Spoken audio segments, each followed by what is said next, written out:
lot is happening in Temecula, California, as you all know. In fact, the entire nation is hearing about Temecula, California. We're going to talk about two guys who have said, you know what, we want to make sure that truth is getting out there. They started their own podcast, Point Blank Truth, and we're going to talk to them in just a moment. But I want to remind all of you, if you like this video, like the video, share the video out to your friends, your family, your neighbors. Go over to ourwatch.com, subscribe, become one of our watchmen, and we want to make sure that you always have the truth in your hands. As you know, many people in social media world are trying to shut us down on every level. Best way to make sure you always get the truth is go to ourwatch.com. Love to have you as one of our watchmen. All right, with us today is Point Blank Truth podcast. Gentlemen, we got Danny and Derek with us today. Thank you so much for joining us. Hey, thanks for having us. Yeah, really appreciate it. I love that you guys are not just seeing an issue and complaining about an issue, but you're doing something about it. And that's what you guys are saying, is that, hey, there was so much misinformation, we had to make sure that truth got out there, and I love that. Yeah, I mean, I really got involved with the school board stuff when I saw that our governor started having things to say about Dr. Komorowski. I live in Dr. Komorowski's trustee area. I voted for him in November. I did my research. He ran on parental rights, which is huge for my wife and I.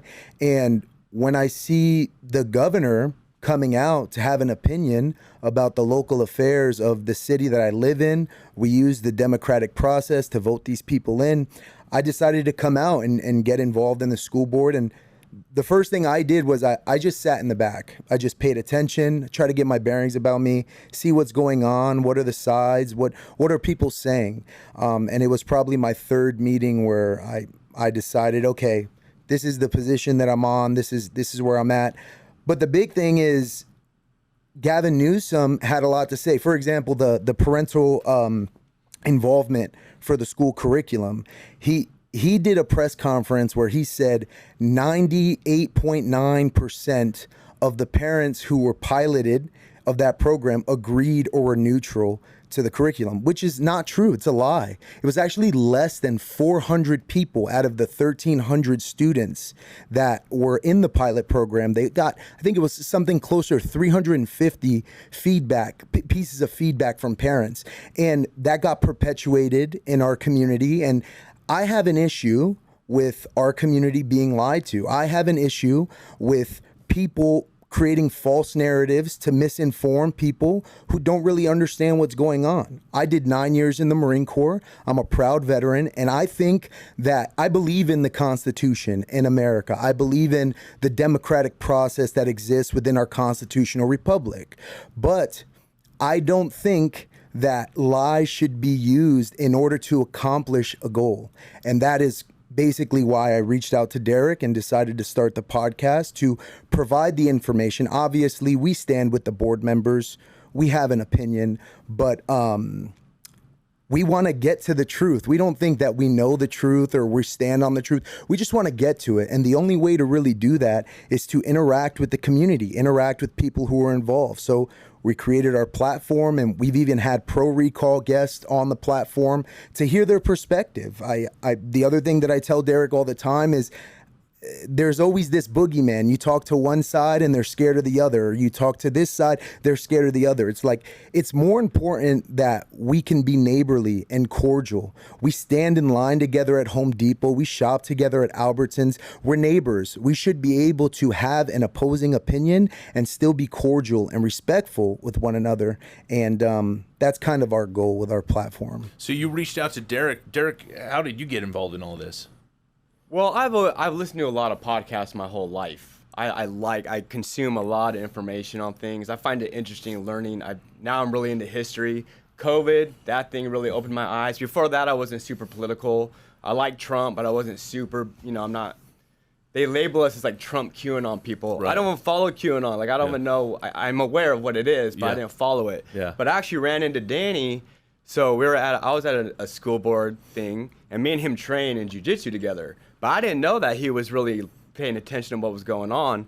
So at the school board, we ran into each other, and I found out he was really involved. And then again, we ran into each other again. He's like, I have all this podcast equipment. Like, I really want to get back into And for me, I'm like, That's my dream job. Yeah. I was like, oh, I could jump on a podcast and talk forever about whatever things, you want to talk about. So when we got together, it worked out perfectly. But yeah, what really opened my eyes was the COVID thing. I was very against the masks. I was very, the whole 2 weeks to flatten the curve. They've been calling me and calling us conspiracy theorists forever. That term's been labeled since JFK, I think they made that term up. Right. But we haven't really been wrong, If it was 2 weeks and then it stopped, then I guess you would have a point that you could call us wrong. But when it goes for 3 years on, and to me, they bring up a lot of stats and stuff, but I feel like they kind of lie with the stats. You really have to look into it, and I think you have to have a long-form conversation with the other side. And what's interesting is every time I go, say the other side's having like a rally or something, I'll go and show up with like Slim or somebody, and just be us. In the very beginning, it was very few that would kind of show up. Right. And in the beginning, they hate us. They're calling us names. But when they disperse, and when you talk to these people one-on-one separately for about 15, 20 minutes, and they get to hear my side, and I get to hear their side, it's always actually gone well. Like, when you get them alone, whether they be teachers or people on their side, they see where I'm coming from. They start to understand our point of view. Yeah. They recognize that we're not some hateful QAnon, hate gays, hate trans. It's not about that. Right. It's about, really at the core of it, it's like the age. What age do you think this stuff is appropriate? Right. Whether it be CRT, whether it be the what are they doing? Pronouns or coming out, or what? It all has to do with age, about when the parent should be notified. And to me, that's like kind of just common sense stuff. We all know, like, just because you're a teacher, a kindergarten teacher, does not give you the qualifications to address a kid that's having some type of identity crisis without letting the parent know. Right. To me, I'm like, that's not even a debate. But to them, all of a sudden, they go, oh, child's privacy rights. And so we got involved, and we've had some people on. We've had, like, 2 opposing views on, and we've talked to them. And it goes well. It's never, like I said, one-on-one, it's not this yelling match. Right. There's not really no insults being thrown when it's one-on-one and, in his backyard. Right. Then everybody kind of calms down. Yeah. Yeah, I found the same thing. It's, COVID definitely opened the door for some good conversations. I've been doing this a long time now. I've been going to school board meetings for a decade and trying to get parents to wake up to what was going on, because this isn't something new. The stuff we're talking about, there's been a very long process of implementing these things in the publicly ran schools. So I've been involved in this for a long time, trying to get parents to wake up, and I was always that crazy pastor, oh, you're such an extremist, and these things aren't happening. And I kept trying to tell people they're happening. This is what's going on. And COVID, all of a sudden, there were parents that came to me and said, you know what? I used to think you were crazy, and now I realize that you were actually onto something. You knew before us what was going on. And now there's conversations that are happening, but not just with parents that would be on my side, but I found myself at these freedom rallies where there would be people with the LGBT flag, flying this LGBT flag, at a freedom rally.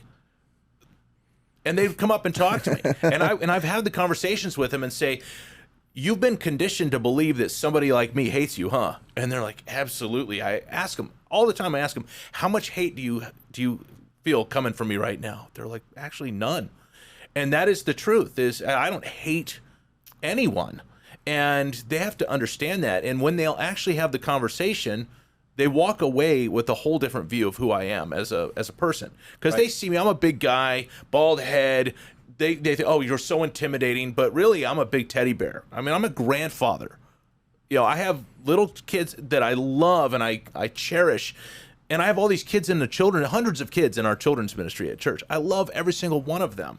I'm not this big bad wolf that they paint me out to be. So it's important to have these conversations. You guys are having the conversations. Have you been met with any pushback from anybody as you've tried to have these? Because one of the things I try to get them, the other side on my show, they're so afraid to come and talk with me. Have you guys experienced that? Yeah, we're actually experiencing that right now, where whenever we reach out, we're told that, oh, I just hear bad things about you. And it's interesting and it's unfortunate. Actually, I've been involved in this since June. So I'm still getting my bearings as far as like names of people, who stands on what, who is a leader in a certain group that's doing things. And like as far as the recall, for example, a name that I got was a man named Jeff Pack. And one of the guests I had on reached out to him and said, hey, I think you and Danny would like have like-minded ideas. Would you be interested in doing it? And he said, no, I'm not interested. Then I told them, hey, let's just meet for coffee. I've never met him. And I've heard his content and what he has to say. And he talks about America and the democratic process. And he comes off as he's like some patriot and doing the right thing. But it's like, he refuses to have a dialogue with me. There's two people on their own accord who have reached out to him to just have a conversation with me, and he won't do it. And I really think that it's because his ideas and his concepts in regards to the recall are unsteady. It's a foundation that has holes in it, and all we do is ask questions. Like recently, we've been trying to find somebody to come on to talk CRT. Let's talk CRT. Let's talk the resolution that was passed, because I don't see anything wrong with the resolution. If you just read the resolution that they signed, how can you stand against it? But whenever they talk about the CRT in Temecula, they go straight to whitewashing history, and they never talk about the actual resolution. Right. And just for the sake of my audience, because not all my audience is local, they're across the nation, and they have to know what happened here in Temecula was school board members got swapped out. You know, we had a school board member that was entirely left-leaning. What we're talking about today in Temecula is these 3 school board members who got elected through this process, this democratic process in the constitutional republic that we live in. And one of the first things they did was they banned critical race theory, which sparked a huge movement within the city of Temecula, and a lot of pushback on that. And so for our audience that's tuned in today, they have to know that Temecula was the vanguard in this, in the nation. And no, I had not heard of any other school board in Temecula or in California doing anything like that. This was a bold move on their part. It was a movement of strength, and it was a very important move to make. And, you know, anyways, that's catching us up. So, yeah. So just a little bit on that, if you don't mind. Yeah. We had one of the board members, Danny Gonzalez, on, and he referred to it as, we did come in and kind of flip tables and things like that. And it did stir chaos in our community a little bit, because the argument against the CRT resolution is that, well, CRT's not taught here. But then when you look into it, there's a lawsuit to get rid of the resolution. So if CRT's not taught here, and then you look at the resolution, you understand that this is to fight any sense of racism, any idea that because you're white, you're an oppressor, and because you're black, you're oppressed. Any idea that is the case today, right now, that will not be taught in our schools. And I think that that's a great concept. I think that protects all of our students. So, but they never talk about that, and there's a lawsuit that they're trying to spin up to get rid of the resolution. So if it's not taught here, then what is the problem with the resolution? Why are you trying to get rid of it?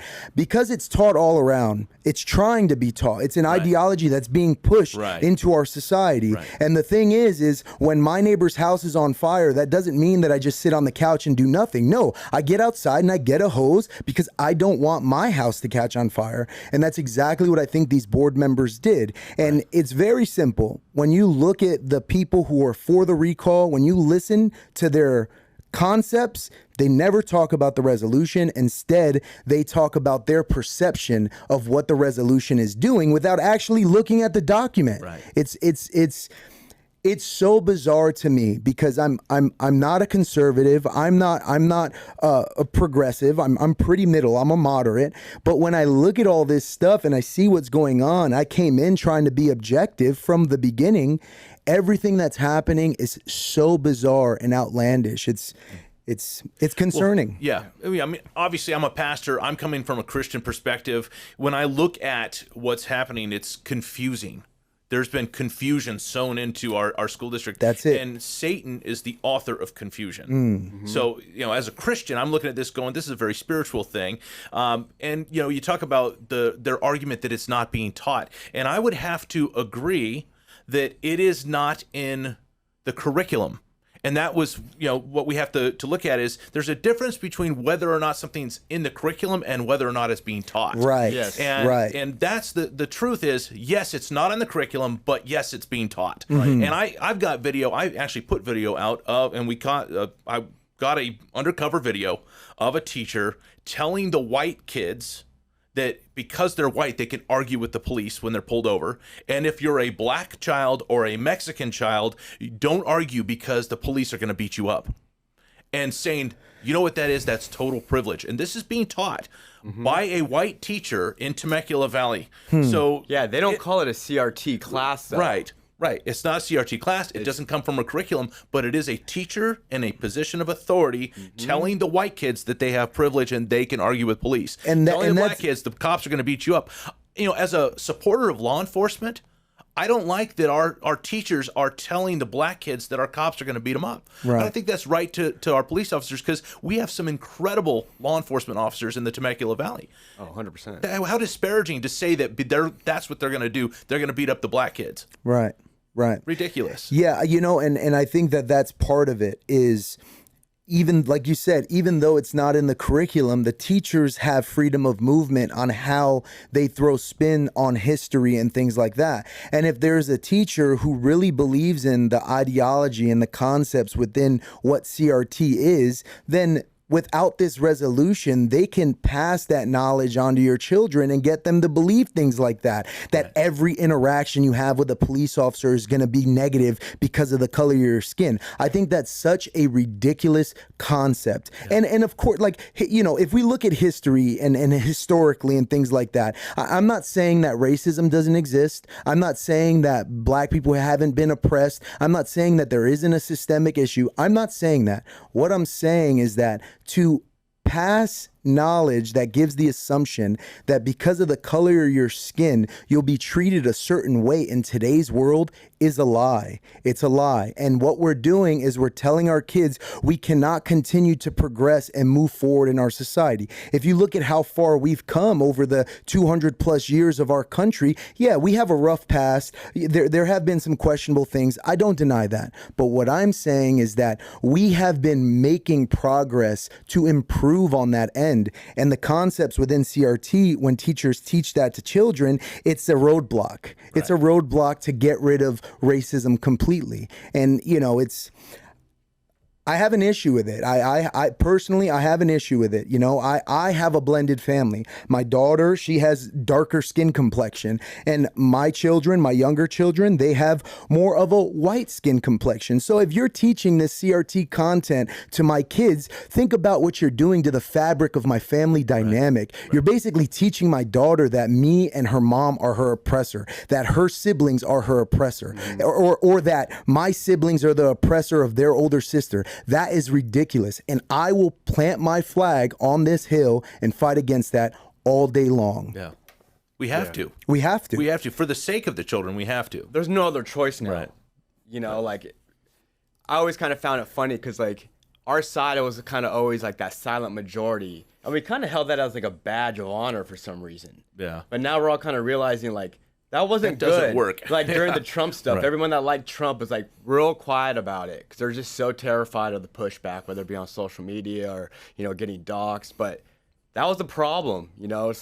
It's being silenced, not a sign. That's not good. And I think a lot of people are raised you don't talk politics, you don't talk religion, you don't talk sports at a bar. Yeah. But if that's ingrained in you, you should be able to talk any subject. It's about having emotional control. If you can't control your emotions during a debate or any type of conversation, then you need to take a step back and not talk about it then until you go home and work on yourself to control your actions. I bring the same energy they bring. If I'll talk to them respectfully, their side. But they start yelling in my face and start going after me, I will come back with the same energy.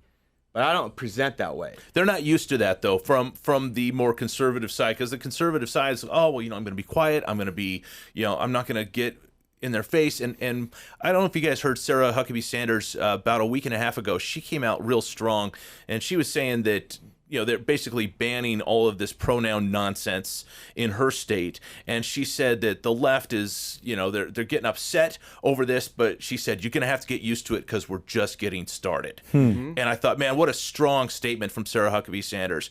We're just getting started. And sadly, we're just getting started. Yeah. You know, sadly, we should have been started a long time. We should never have let this happen. Right. But at least we are seeing a movement of people saying, you know what, enough is enough.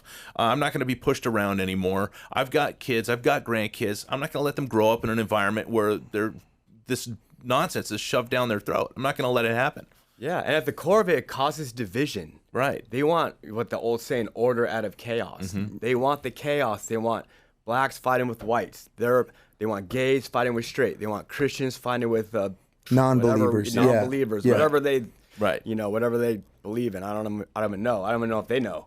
I Right. think these people just like to argue and fight. And you're right. They've never had any pushback. You know. Right. You could ask them 2 questions into their ideology, and they're like shocked. You know, where most of us are thinking like, okay, if you think this and you think that, then that leads to that, right? And they're like, huh? I just thought to this part. Right. Like they don't Right. think past, and so they've been in an echo chamber, and they could argue. They'll say the same thing about us. We're in an echo that we're chamber. in an But you know, it's like I said, a lot of this stuff is common sense. Yeah, you protect kids, and you see where it's going. And I can imagine for someone like you, and I've talked to other like Ken Prado and stuff that witnessed this like 10, 12 years ago. Like I thought I'd been in it for a couple years. Like, oh, I know, but I don't even realize like, oh wow, this has been going on for 10 years, and they do it slowly. Right. Just like it. Yeah, they it's don't. the law of incrementalism. Yeah, that's it. Yeah. It's crossed this line, and you think, oh, that's no big deal. I'll Right. cross this line, and then you do that over a decade. Right. Or you look back and wait, how did we get here? And you know, like you said, Derek, it's this divisiveness that they almost need and they perpetuate. They always look for a group of people that they can teach our victims and then say that those other people are your oppressors. Right. And you don't even realize is you're fighting the people that you stand in line with at Walmart while the people who live in their mansions on the hills are looking down on us like a bunch of peons. You know, it's just, it's unfortunate, and I think that at the core of it, they're always trying to get people to leech on to the victim mindset, the victim mentality. Oh, you're the victim, play the victim, everything's gonna be okay. And winners don't look at themselves as the loser. When you're a winner, you think yourself as the victor. And that's what I think we should be teaching our kids is how to win, not how to look at yourself as a loser or victim. Right. Yeah, and again, this is what I bring, the Christian's perspective, right? Yeah. From the Christian's perspective, if you are in Christ, you're a new creation. Old things have passed away. All things have become new. So there's this newness of life, and you've entered into a relationship with God where you have life everlasting. So you're already victorious. You've already won. And that's got to be the attitude is, I'm already the winner. That's it. Yeah. And if you have that attitude going into it, it really, and this is one of the things that, you know, the left doesn't get. They think that the more they come at me, and the more they go after you guys, then they're going to get at you, and somehow they're not seeing that they don't get at me. Yeah. You know, actually, you know, the Bible says, "Blessed are you when people revile you and persecute you and say all manner of wickedness against you falsely for His name's sake." So the more they do this, the more blessed I am. That's it. You know, and that's the attitude I have to have, and it is the attitude I have, and I'm praying that you guys will have that same attitude. Your podcast is going well. What do you guys hope to accomplish with it? You know, I think that at the end of the day, we hope to provide clarity and to the community of Temecula. Ultimately, you know, the podcast, the name is Point Blank Truth. However, like I said, we don't believe that we're standing on the truth. We're just always looking for it. So anybody that has opposing views, I want them to come on. I want to push back on their ideas, and I want them to push back on my ideas, and maybe we can find some sort of common ground. Currently, we're pushing back on the recall efforts for our board members because me and many other patriots in our community believe in what the board can do. And the thing is they're stifled at every turn. Their opposition is creating the issues for them to say, see, look, they haven't done anything. Well, you're not even giving them a chance to do anything. So our goal right now is to push back on the recall and be able to keep the board in place. And we've talked about maybe getting involved with the city of Temecula, going to city council meetings. And, the truth isn't, important just in the school district with the school board meetings. It's just important overall. So it's an evolving thing. It's evolving into its own thing almost. And we talked about it's like we want to reach out to the normal. There's a good 40-50% of people in our community that might not be aware of what's going on. Right. Even though for us we find that hard to believe, like, huh? But there's a lot of people busy living their life that just don't really pay attention, or they don't want to pay attention because they know in their gut, if you get, this is not a thing you kind of half step in, half step out. Right. Right. So I told him, I was like, I want to reach out to the men especially that are on our side that are kind of just still like, they need to start showing up. Yeah. This is the last stand. Yeah. Because we're the front line. The other side's not stopping. The government ain't stopping. Right. They have unlimited resources. And we're giving them a good fight, Yeah. considering that they, control social media, control everything. Like their side blocks me on social. They'll kind of make fun of me or talk about me. And if I, come back at them, then they suddenly block me. Right. So I can't. So they'll just make fun of me without me having a chance to respond, which is whatever. Yeah. But I think our main goal was like, I don't know if we're going to really change the mind of that real 10% minority that's the loudest. Yeah. I believe they're a small minority because it's the same people. Yeah, I don't even think it's 10%. Yeah. But we want to engage the men and the families that are conservative, that agree with us. There's a lot of people that agree with us, but they don't take any action. Yeah. Maybe they don't know what to do. And Yeah. I understand why, because they're afraid to lose their job. They've heard a lot of things. It's scare tactics, though. Scare tactics. And it never really comes to fruition. But I encourage people to, if you want to see what's real, just go to a school board meeting. Yeah, just go. Just Go walk to in the one door. school board. You don't have to speak. Just stand there and listen to their side and our side speaking at the podium. Right. And you'll recognize which side has good ideas and that can present themselves well Right. and control their emotions. And then you'll recognize, because they can't help it. They show their true colors. Yes, but so specifically what he's talking about is like, if you just watch the board meeting on YouTube, you only hear the microphones. Right. So you hear the people speaking. Right. But if you go in person, you'll hear a conservative, right, a more or a religious person go up there, a Christian go up there, give their point of view. These are community members, people who live in our community, right? Give their point of view and give their perspective, and maybe they'll give a quote from the Bible. And then you hear in the crowd, oh, here we go. Oh, it's like, it's just so immature. Yeah, and you look, disrespectful. it's disrespect, it's immature, and the parent side don't do that when the teachers go up there and talk. That doesn't happen. So I tell Derek, I tell everybody, I think we just need to get more dads in the district, just in the room at the board meeting, and just pay attention to what's really going on. And I think to what he said, most people, our economy is horrible. Right. Most people just want to feed their kids. They go to work, they work their butts off. They don't want to come home and do the extra work and deal with more chaos. It's like, so I relate to those people. I understand. And that's kind of why we did the podcast. It's like, hey, if you just listen to the podcast, this is our perspective, but we have people on with differing perspectives, and you can hear that exchange. And even if we don't come to common ground on the podcast in person, the listener goes, oh, you know what? I actually stand on this side a little bit more. Right. And that's really the goal. So how can people subscribe to your podcast? You go to the website, temeculaparents.podbean.com. We're also on Facebook and Instagram. It's Temecula Parent on Facebook and Instagram. And then you can email us also, temeculaparents@gmail.com. All right. Well, Danny and Derek, thank you so much Thank for you so joining much me today. for having us. Thank you. Love what you guys are doing, and I want to thank all of you for tuning in. They want to get the dads involved. I think that's the best thing we can do. We got to get the men engaged. When the men engage and be the spiritual leaders they're called to be, we see beautiful, wonderful, powerful things happening. So if you like this video, please remember to like it, share it, give it to your friends, your family, your neighbors. Also get over to rwatch.com, subscribe, become a watchman. Let's all get engaged with the truth and be a part of the solution. We'll see you next time right here on Our Watch with Tim Thompson.